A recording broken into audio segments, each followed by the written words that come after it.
The government has acquired a consignment of military equipment for the graduation of the necessary unified forces.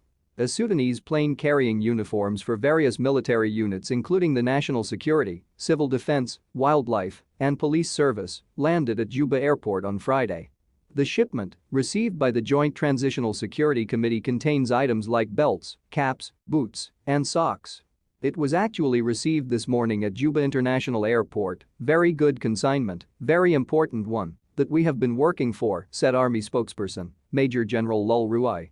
He said the uniforms will be delivered to Goram, Rajaf, Rambar, and Lalogo training centers.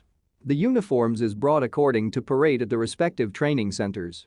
Here they will start with the forces in the Greater Equatorial, Special Forces in and around Utah. As soon as they are graduated, the next step is for them to be redeployed, and AB has come up with a redeployment plan for the force that would have been graduated. About 53,000 forces, including the Army, police, and national security officers are expected to graduate at the end of this month from the training camps.